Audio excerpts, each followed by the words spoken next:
Yes, my name is Denis Kearney, and I live in Lane, Lamani County, Donegal. And I fished all my life, good times and bad times. But the boats is better now than they were way back. They're more safer. I was 16. Fished, God rest my brother John, which tragedy, I lost him. Well, it's just the boat broke her mooring and she went on the beach. We've no pier as 40 years ago, and we've still no pier 40 years on. And there was a wee boat out in the mooring, so we decided we'd take a wee boat in. So we got the boat floated off the beach, and we tied up the boat, and no bother. And then we left the boat that was moored coming in and going out squally shower, and it was hard to gain ground to make the pier, no engine or. So we headed for the one of the oars broke, so we had no option. We headed for the beach. So a big swelling and just boats that again speaking running on the weather, turned over, round sideways and part over. And that's how I've been fighting for their life then. Myself and Tony and God rest James Kearney and Dan and God rest my brother John. 5 of us. So that's it.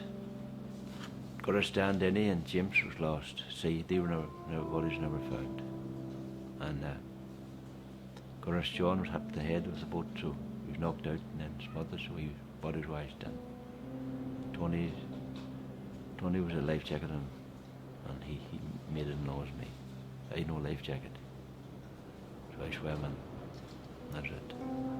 It wasn't that far. It's just that they were swelling it, and the swell would keep sucking the boat back out. You know, the boat would gone, and it sucked it back out again. The suction. It wasn't driving her up into the beach. Well, he told me that morning that he'd go to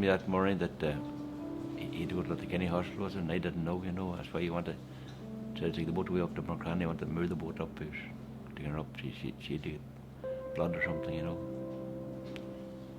So that's it. Life goes on. Yeah. I was 24 years of age. He was 31. Fishing for crab that time too. Yeah, there were ones for crab that time because there weren't many boats headed then, you know. Different than now. There's more bigger boats outside. Fishing grounds get more overfished.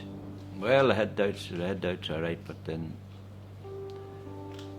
that's all I knew at the time. There were no much work around here, you know. There was no work around here. The fishing was a way of life. We went back to sea again in the springtime, the salmon fishing. Yeah. And that got me fired up again. It was in the back of your mind all the time, you know. The danger was there. And that's just it until this present day. The sea's foul and it'll catch you out. Sea's foul. Well, my father fished was Anthony and Ned. That'd be Peter's father. They fished in weir boats, you know. Fished in weir boats, and they used to stake nets out the pier road there. That's before I was calling the billers ever came around, you know. That's how they caught the salmon. And then they got wee boats and they went out to sea then, drift for them. But salmon was the big fishing way back years ago. Salmon was the big fishing. It's only in later years the crab fishing come on, you know, because the markets wasn't there. But now there's no salmon fishing now. It's all brown crab now. It was very quiet the year now. All year now it was very quiet, and then what's the coronavirus? Markets was poor, prices was bad. Whether it'll come back next year or not, we're hoping it will. Well, we've no harbour. We've too much running about with the boats up and down the river, and you know, in the dark and times you can't get into the marina because it's a tidal place. You have a bar there, and you need a half-coming tide to get in. Even going out, if you live it any later than a half-coming tide, you get caught and you lost your boat. You fall on the bank. So, and it's too far away as well. It's too far away. It's an hour and a half from Lennon for Fawn, and then from Lennon to the fishing grounds. Another 3 hours. It's 3 hours one way. So each way is 6 hours wasted. So you have much fishing time left altogether. On your boat, you 6 years a year now. 6 years next year. Over 6 years. Yes. I got the boat for safety it was, and made life a lot safer at sea. The other boat we had it for 30 years. And we nearly got caught one day in like three rogue waves. We just come out of it no more. So that's it. That's why we made the investment then. Well, my son was fishing with me there for 15 years, and that's why the boat was got, to make it more safer for him at sea. I seen the danger at sea.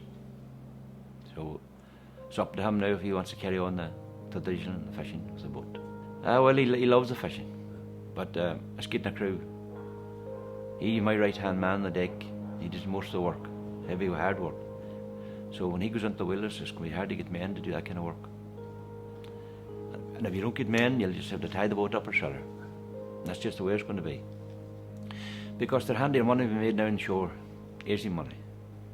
They're not here, they're all in Dublin. They're all in Dublin. That's all the young people go now. Either go to college. When they go to college, they don't come back. They meet up with partners and they live away from home, and that's it. They're not going to come back here to a wee bit of fishing or a wee bit of farming. No lifestyle. 2 boats of Hannigans out there, 2 heavy crabbers, the Landon and Rathmullen, and it's all foreign crews in them. All foreign crews. Aye. Well, I see a lot of the young people now they want their week's wages every Friday, and the fishing as a feeding the fast. That's the way it is. If you're out there and you catch unless you make agreements with a man that he wants a week's wage, or if he's on a share basis, you get paid according to catch. That's the way it works. That's it. Our crab was down to Mananary down in Errigal, Glencolmkill, and there are 200 workers down there, and a truck driver, and he says that factory he's from down, the truck driver, he says if that factory wasn't there, he says I wouldn't be living and down there. And if we weren't fishing, that's what he was saying, you know. So it's a vicious circle. Colin and Carol and the Perrys makes our frames, and we get our netting down in Charlie McLaughlin's, Charlie. That's where we get our netting for covering our creels. We catch the raw material, and our money then has been spread around between the insurance and the boat and all that, you know, and diesel and bit. It's all money. It takes a lot of money. And paying men. I made a good living. Good healthy life, good living. It's hard work, but we made a good living. We have our ups and downs, but you have to. That's the way fishing is. You have to take the good as the bad.